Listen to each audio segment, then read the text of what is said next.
Good morning students, welcome to our channel Personal Tutor. और मैं आपकी सोफिया मैम आपके लिए केमिस्ट्री की एक और नई वीडियो के साथ में। तो जैसा कि हम यहाँ पर पढ़ रहे हैं वो सारे क्वेश्चंस जो हमारे बोर्ड एग्जामिनेशन के अंदर आ चुके हैं या जिनके आने के पूरे चांसेस हैं, तो जो बहुत ही ज़्यादा इंपॉर्टेंट है या जिनके आने के पूरे चांसेस हैं, उन्हें हम यहाँ पर डिस्कस करने वाले हैं। तो उन्हीं टॉपिक्स को हम यहाँ पर कंसिडर करेंगे। देखिए, तो सबसे पहले लास्ट वाला जो कन्वर्जन था वो मैंने आपको ये वाला करवाया था, जिसमें हमने but two ene one ol से ब्यूट टू इन अल में कन्वर्जन किया था।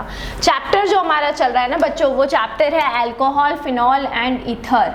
अल्कोहल, फिनॉल एंड ईथर, ये जो है ये हमारा चैप्टर चल रहा है। अल्कोहल हो गया, फिनॉल हो गया एंड ईथर हो गया।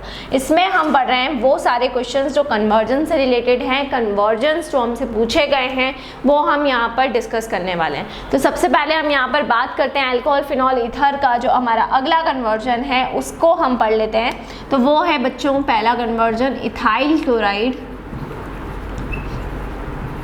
Ethyl chloride to ethanol, ethyl chloride to ethanol. Ethyl chloride से आपको काय में कन्वर्ट करना है, इथाइल क्लोराइड से आपको इथेनॉल में कन्वर्ट करना है। तो बोले मैम इथाइल क्लोराइड मतलब ये तो अल्काइल हैलाइड हो गया, और अल्काइल हैलाइड से डायरेक्टली एल्डिहाइड में कन्वर्जन कैसे करेंगे हम?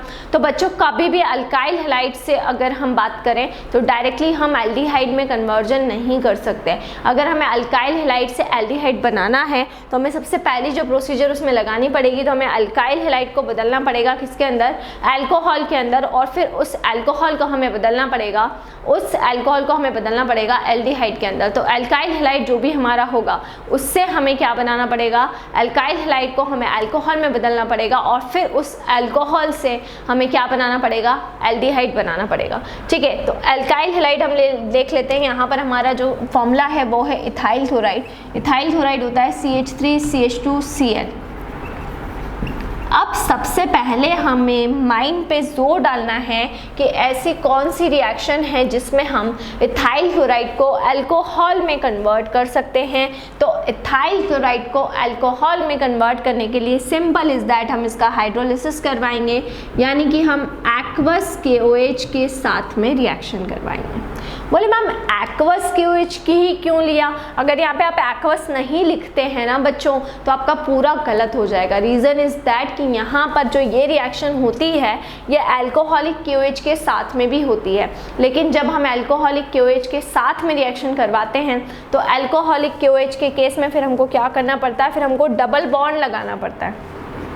फिर यहाँ पर क्या आ जाएगा? यहाँ पर डबल बॉन्ड आ जाएगा। तो अगर आप अल्कोहलिक KOH के साथ में रिएक्शन करवा रहे हैं तो फिर यहाँ पर कौन सा बॉन्ड आ जाएगा? यहाँ पर फिर आपको डबल बॉन्ड देखने को मिलेगा। इसलिए आपको क्या करना है? यहाँ पर से सिंपल इज दैट आपको क्या करना है?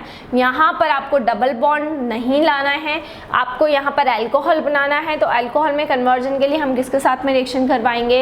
एक्वस पोटेशियम हाइड्रोक्साइड के साथ में रिएक्शन करवाएंगे। और ये जो अल्काइल हैलाइड है यानी कि इथाइल क्लोराइड, जैसे ही वो KOH के साथ में रिएक्शन करेगा तो ये कन्वर्ट हो जाएगा CH3CH2OH के अंदर, यानी कि ये हमारा बन जाएगा इथेनॉल 1 डिग्री अल्कोहल। ठीक है, क्या बन जाएगा? इथेनॉल या 1 डिग्री अल्कोहल। तो इथाइल क्लोराइड क्या है? CH3CH2Cl। रिएक्शन हम किसके साथ में करवा रहे हैं? एक्वस KOH के साथ में। तो यहाँ पर क्या होगा? जो OH ग्रुप है वो Cl को रिप्लेस करेगा और उसकी जगह ले लेगा, और यहाँ पर हमारा क्या बन जाएगा? यहाँ पर हमारा बन जाएगा इथेनॉल। ठीक है, नेक्स्ट बस आपको अब इसको एल्डिहाइड में बदलना है। तो इसको एल्डिहाइड में बदलने के बहुत सारे तरीके हैं। सिंपल सा तरीका मैं आपको बता देती हूँ। हम इसको कॉपर गॉथ से पास करवा देंगे। ठीक है, तो ये आपका बदल जाएगा CH3CHO, यानी कि एसीटल्डिहाइड के अंदर। तो पहले मैंने यहाँ पर इथाइल क्लोराइड को लिया, उसकी रिएक्शन मैंने एक्वस KOH के साथ में करवाई। तो यहाँ पर मेरा बन गया इथेनॉल, जिसका फॉर्मूला होता है CH3CH2OH, और ये कहलाता है मेरा 1 डिग्री अल्कोहल। इसको जब मैं कॉपर ग्लास से पास करवाऊंगी तो यहाँ पर मेरा बन जाएगा वो एसीटल्डिहाइड, क्योंकि यहाँ पर आपका जो CH3CHO है उसका फॉर्मेशन यहाँ पर हो जाएगा। तो CH3 CHO का यहाँ पर आपका फॉर्मेशन हो जाएगा और इससे आपको एसिटाल्डिहाइड का यहाँ पर फॉर्मेशन हो गया है और ये यहाँ पर आपको मिल जाएगा। ठीक है, अब इसके बाद में हम यहाँ पर रिएक्शन सेकंड वाली एक और देख लेते हैं कि सेकंड वाला जो यहाँ पर कन्वर्जन होगा वो हम किस तरीके से देखेंगे। तो हमें यहाँ पर देखना है सेकंड कन्वर्जन में हम देखेंगे phenol to picric acid. Phenol से हमें क्या बनाना है, फिनॉल से हमको पिक्रिक एसिड बनाना है। तो फिनॉल से हम पिक्रिक एसिड कैसे बनाएंगे, ये आपने ले लिया बेंजीन और बेंजीन के ऊपर OH, इसको हम बोलेंगे फिनॉल, है ना। अब इसमें हम रिएक्शन करवाएंगे किसके साथ में, कॉन्सनट्रेटेड नाइट्रिक एसिड के साथ में, कॉन्सनट्रेटेड HNO3 नाइट्रिक एसिड से हम रिएक्शन करवा देंगे, है ना। तो कॉन्सनट्रेटेड नाइट्रिक एसिड से जब हम रिएक्शन करवाएंगे तो यहाँ पर देख सकते हैं आप 3 पोजीशन NO2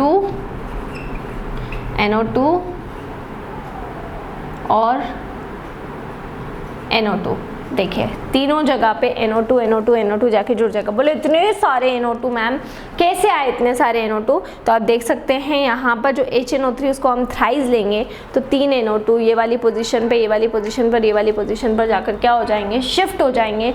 तो वो तीनों NO2 2, 4 और 6 पोजीशन पे जाके जुड़ जाएंगे और प्लस होके जो भी आपका वाटर का मॉलिक्यूल है वो आपका बाहर हो जाएगा, है ना। ठीक है, तो यहाँ पर हमें क्या करना है, ठीक है, ये बना आपका 2,4,6, इसका नाम क्या होगा, इसका नाम हम देंगे 2,4,6 ट्राई नाइट्रोफिनॉल, 2,4,6 ट्राई नाइट्रोफिनॉल ये बनेगा। और इसका एक और नाम होता है बच्चों पिक्रिक एसिड। बोले मैम ये तो समझ में आ गया कि 2,4,6 ट्राई नाइट्रोफिनॉल बना, या इसको हम पिक्रिक एसिड भी बोल सकते हैं, लेकिन इसके अंदर रिमूवल प्रोडक्ट क्या होगा। तो देखिए 3 पोजीशन ये हो गई 1, 2, 3 और 3 HNO3 के साथ में हम यहाँ पर रिएक्शन करवाएंगे। तो यहाँ पर से जो 3H2O है वो 3H2O क्या हो जाएगा, बाहर हो जाएगा, ठीक है ना। तो 3H2O बाहर हो गया और ये यहाँ पर आपका क्या बन गया है, ये इसको हम बोल रहे हैं 2,4,6 ट्राई नाइट्रोफिनॉल। तो ये मैंने आपको 2 कन्वर्जन यहाँ पर करवाया। सबसे पहला कन्वर्जन मैंने आपको करवाया इथाइल क्लोराइड टू इथेनॉल। तो इथाइल क्लोराइड से इथेनॉल हम कैसे बना सकते हैं, एक्वस QH के साथ में रिएक्शन करवाएंगे, पहले अल्कोहल मिलेगा फिर कॉपर गैस से रिएक्शन करवाएंगे तो वो एल्डिहाइड में कन्वर्ट हो जाएगा। सेकंड कन्वर्जन जो मैंने करवाया तो उसमें फिनॉल को लेना है, कॉन्सनट्रेटेड HNO3 नाइट्रिक एसिड के साथ में रिएक्शन करवाना है, तो यहाँ पर पिक्रिक एसिड बनेगा और 2,4,6 ट्राई नाइट्रोफिनॉल बनेगा और वाटर क्या हो जाएगा, वाटर यहाँ पर से बाहर हो जाएगा। ठीक है, तो इस तरीके से आपको ये कन्वर्जन्स वाला जो पार्ट है उसको कंप्लीट करना है। इसके बाद में नेक्स्ट वीडियो में मैं आपको और कुछ टॉपिक्स करवाने वाली हूँ, तो इसी तरह से जुड़े रहिए हमारे साथ में, वीडियोस को लाइक करते रहिए, चैनल को सब्सक्राइब करना ना भूलें। कोई भी डाउट कोई भी क्वेरी हो उसे आप कमेंट सेक्शन में डाल सकते हैं, और अगर आप हमसे ऑनलाइन होम क्लासेस पढ़ना चाहते हैं तो हम आपको वो फैसिलिटी भी प्रोवाइड कर रहे हैं। हमसे ऑनलाइन होम क्लासेस पढ़ने के लिए डिस्क्रिप्शन में जाकर सारी डिटेल्स ले लें और हमसे कॉन्टेक्ट करें। घर पर रहें, सुरक्षित रहें, बाहर ना निकलें, बहुत ज़रूरी हो तो ही बाहर निकलें। Stay home, stay safe and study hard. Thank you.